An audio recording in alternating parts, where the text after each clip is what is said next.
perdoar.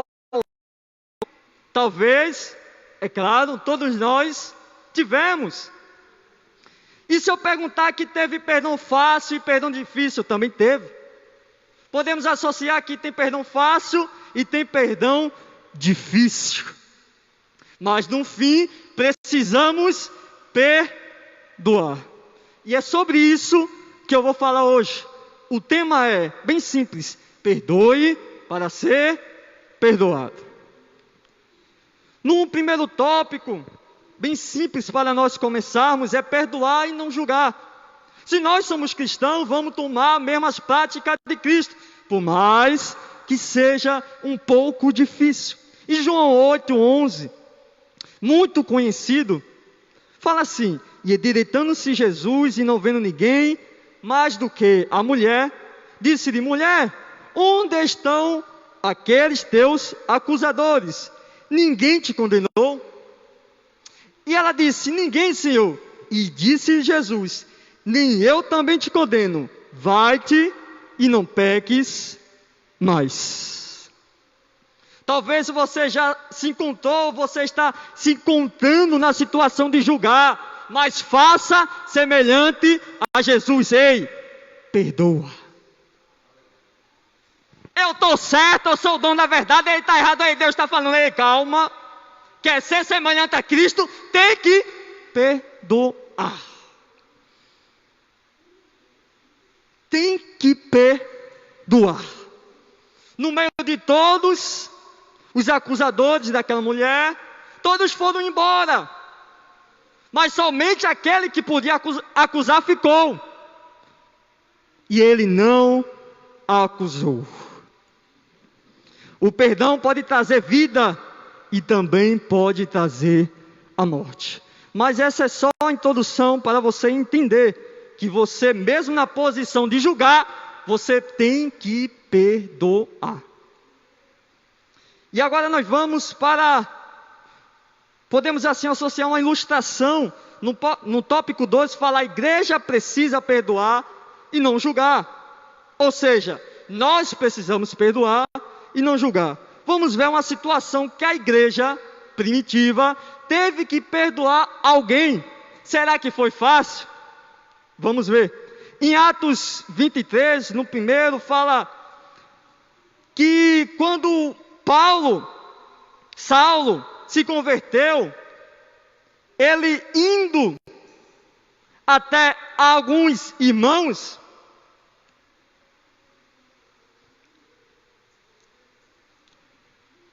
em Atos 9, para você acompanhar, e o 23 fala que o perseguidor torna-se perseguido. Amém. Mas vamos entender a situação que Paulo teve que enfrentar.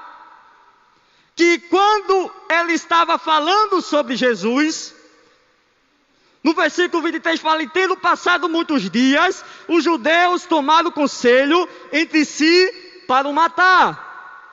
Nós vemos que quando Paulo estava com os judeus, ninguém tentou o matar. Mas quando ele começou a transmitir a palavra de salvação, eles começaram a querer o matar.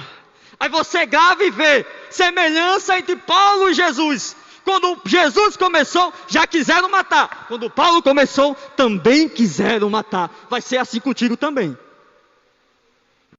Não vai ser fácil pregar sobre a palavra de Deus. Talvez eu queria pregar sobre alguma coisa que lhe agrade, mas Deus quer que você ouça a verdade. Então, no primeiro momento, nós vemos que os judeus tentam matar a Paulo. Logo adiante, no versículo 26 ao 28, e quando Saulo chegou a Jerusalém, procurava se ajuntar aos discípulos, mas todos temiam, não crendo que fosse discípulo.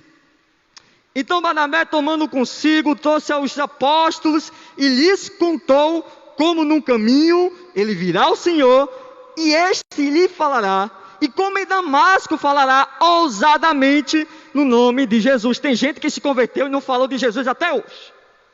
Ei, tu é crente mesmo? Tu ama Jesus mesmo? E por que tu não fala dele? Qual é a tua dificuldade? Eu não sei. Eita glória! Para tu, Deus é o Deus de milagre, mas não pode fazer com que você entenda a própria Bíblia. Como é isso? Aleluia. E no versículo 28, e falava e andava com eles em Jerusalém, entrando e saindo.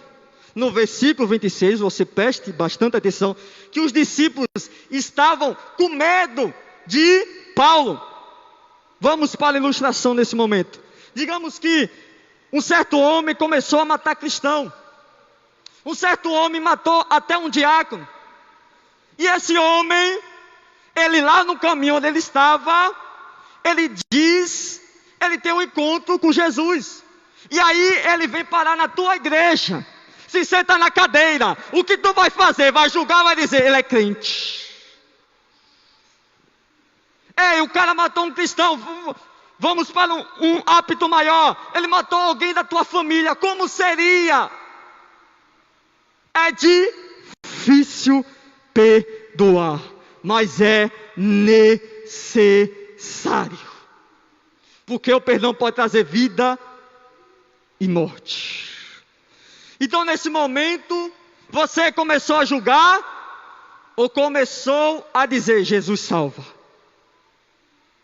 Nesse momento a igreja estava tremendo, porque é difícil. Mas aí um irmão tomou consigo a Saulo e disse, ei, verdadeiramente, ele se tornou cristão. Porque o testemunho de dois homens vale. Então agora nós vemos no versículo 28 a conciliação de Paulo com os irmãos. E andava com eles em Jerusalém, entrando e saindo. Então a igreja perdoou. Mas vamos ver o que uma religião, entenda bem o que eu vou falar, não estou acusando nenhuma, mas religião que diz que segue a Jesus e não consegue perdoar, está fora do caminho do Senhor. No versículo 29 nós vemos que, e falava ousadamente no nome de Jesus, quem? Paulo, falava e também disputava contra os gregos. E o que os gregos quiseram fazer? Mas eles procuravam matá-lo. Porque a palavra em si ela é dura. E quando o coração está endurecido, o primeiro impacto é o ódio. E é sobre isso que vamos tratar. Certa vez eu vendo uma aula com José Roberto sobre coach. Ele falou que nós temos dois cérebros, segundo a ciência. O direito e o esquerdo. O direito armazena o que nós estamos vivendo hoje. E o esquerdo armazena o passado. Automaticamente, quando você cria a raiva de uma pessoa, ou você tem algum rancor, e você tem que perdoar, a primeira coisa que vem à mente é o quê? O que ele fez. Aí te empata de perdoar. Está começando a entender como é difícil, mas é necessário. Você tem, eu tenho, por mais que seja doloroso, às vezes, dependendo do nível, nós temos que perdoar. Eu posso ouvir um glória a Deus na sua casa?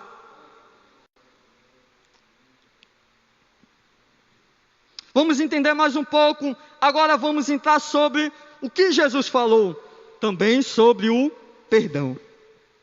Em Mateus 9, o 13.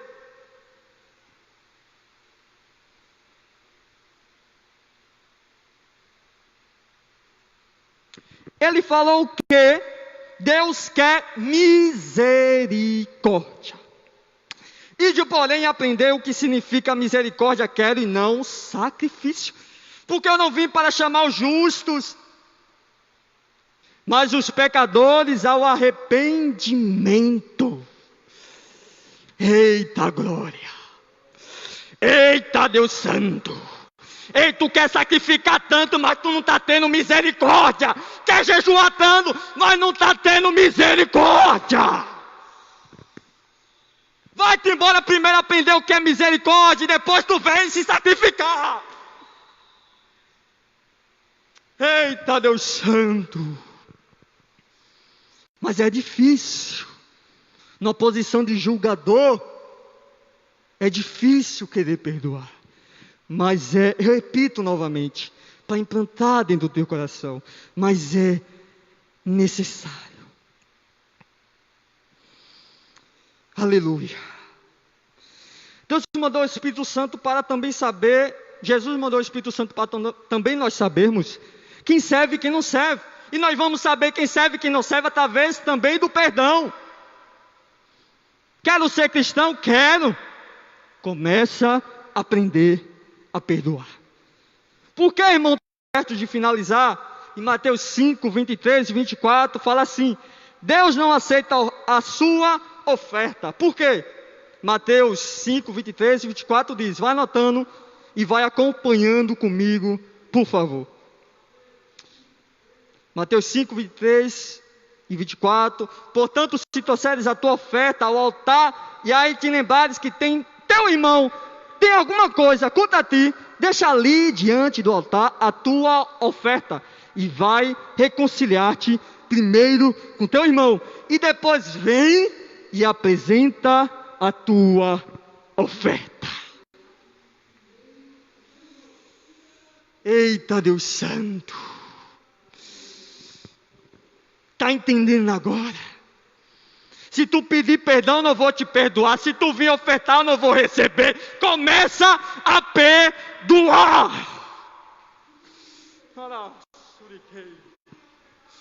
Começa a perdoar. É necessário você perdoar quem te ofendeu. Mas pastor, o culpado foi ele, mas Deus está dizendo pela palavra aí, tu tem que perdoar. Oh Deus Santo, e para nós finalizamos, estamos vivos pelo perdão, em 1 João 4, do 9 ao 11. Para você que estava distante do Senhor, como eu me encontrei certa vez, diz assim: nisto se manifestou a caridade, ou o amor de Deus para conosco, que Deus enviou seu Filho unigênito ao mundo, para que por ele vivamos. Nisto era a caridade, não é que nós tenhamos amado a Deus, mas em que Ele nos amou e enviou seu Filho para propiciação pelos nossos pecados. Amados, se Deus assim nos amou, também nós devemos amar uns aos outros. Que Deus nos abençoe. Não é que nós merecíamos estar aqui, mas a tremenda graça de Deus nos alcançou. Não é que eu fui bom, foi que Deus me amou primeiro, e assim eu tenho que me amar, e tenho que amar o próximo, pois esse é o segundo mandamento mais importante: amar o teu irmão como a ti mesmo. Então, estamos vivos pelo perdão do nosso Senhor Jesus Cristo. Amado ouvinte, você que não se conta na presença de Deus, que Satanás implantou, aleluia, dentro do teu coração, que teus pecados é até maior do que o teu próprio Deus. É aonde abundou o pecado, superabundou a graça. Deus está aqui para te perdoar. Depende de você tomar esse passo. Não depende da sua mãe, não depende do seu pai, não depende do pastor, não depende do líder. Depende de você. Deus está dizendo: eu estou te perdoando. Eu estou te esperando. Volta para a minha presença de onde tu saíste. Tu soubeste que não deveria sair, mesmo assim começou a andar com péssimas amizades. Tua mãe te avisou, teu pai te disse, tu não desse ouvido. Agora se encontra nesse caminho. Mas eu, Deus de Abraão, de Isaac e de Jacó, Deus dos teus pais, te digo: vem, filho, vem, vem sentir a minha graça sobre tua vida. Que Deus nos abençoe em Cristo Jesus. Para finalizar,